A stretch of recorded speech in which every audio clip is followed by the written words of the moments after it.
మహిళా రిజర్వేషన్లు BRS party మొదటి నుంచి సంపూర్ణ మద్దతు ఇస్తుందని, దీనికి నియోజకవర్గాల పునర్విభజనతో ముడిపెట్టకుండా వెంటనే అమలు చేయాలని కేటీఆర్ డిమాండ్ చేశారు.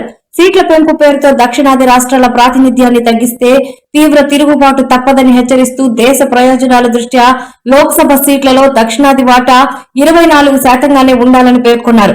ముఖ్యమంత్రి రేవంత్ రెడ్డిని హైబ్రిడ్ సీఎంగా అభివర్ణిస్తూ ఆయన రాజకీయ వైఖరిలో స్థిరత్వం లేదని మరియు కేంద్ర ప్రభుత్వం రాజకీయాల కంటే ప్రజా సంక్షేమంపైనే దృష్టి పెట్టాలని సూచించారు.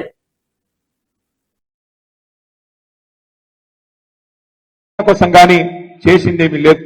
ఇంకా మీదికెళ్లి ఒక కొత్త కుట్ర కూడా తెరలేపుతున్నట్టుగా కనబడతా ఉన్నది. కొత్తగా మరొక కుట్ర కూడా చేస్తున్నది భారతీయ జనతా పార్టీ. మీరు చూసింటారు ఇవాళ పేపర్లలో సీట్లు పెరుగుతున్నాయి, అసెంబ్లీ సీట్లు, పార్లమెంట్ సీట్లు అని ఇవాళ పేపర్లో మీరు చూసే ఉంటారు. కానీ అందులో కూడా ఏదో కుట్ర జరుగుతున్నట్టుగానే కనబడతా ఉన్నది. ఎందుకంటే బయటికి ప్రధానమంత్రి మాట్లాడినప్పుడు, నిన్నగాక మొన్న కేంద్ర మంత్రి కిషన్ రెడ్డి మాట్లాడినప్పుడు 50% సీట్లు పెంచుతున్నామని చెప్పింది. అంటే 110 ఉంటే 179 అవుతాయి, 60 సీట్లు పెరుగుతాయని చెప్పింది. 17 సీట్లున్నాయి పార్లమెంట్ లో, 26 అవుతాయని చెప్పిండ్రు. కానీ బిల్లు పెట్టిండ్రు, రేపటి నుంచి పార్లమెంట్ పెట్టిండ్రు. బిల్లులో మాత్రం 50% ముచ్చట లేనే లేదు. అంటే చెప్పేదొకటి చేసేదొకటి. మీరు ఒక్క మాట యాది పెట్టుకోండి, భారతీయ జనతా పార్టీ ఎన్నటికి కూడా తెలంగాణకు మిత్రుడు కాదు. ఆనాడు 2014లో ఆంధ్రప్రదేశ్ పునర్విభజన చట్టంలోనే సీట్లు పెంచుదామనే ఆలోచన ఆ చట్టంలోనే ఉన్నది. కానీ ఆ చట్టాన్ని తుంగలో దొక్కిందే భారతీయ జనతా పార్టీ. మళ్ళీ ఈ రోజు సీట్ల పెంపు పేరు మీద మళ్ళీ కొత్త డ్రామా చేస్తూ మహిళా రిజర్వేషన్ అని చెప్పి తీసుకొస్తా ఉన్నారు.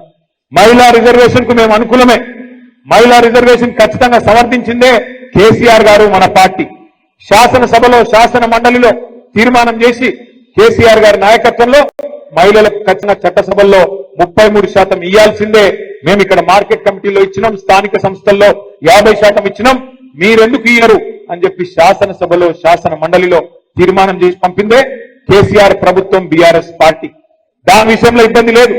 కానీ డీలిమిటేషన్ పేరు మీద దక్షిణాది రాష్ట్రాలకు, తెలంగాణకు, ఆంధ్రకు, తమిళనాడుకు, కర్ణాటకకు, కేరళకు, పాండిచ్చేరికి అన్యాయం చేస్తామంటే మాత్రం ఎట్టి పరిస్థితుల్లో ఊరుకోము.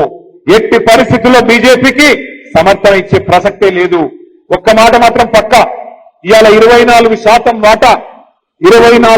వాటా దక్షిణాది రాష్ట్రాలకు పార్లమెంట్ లో ఉన్నది.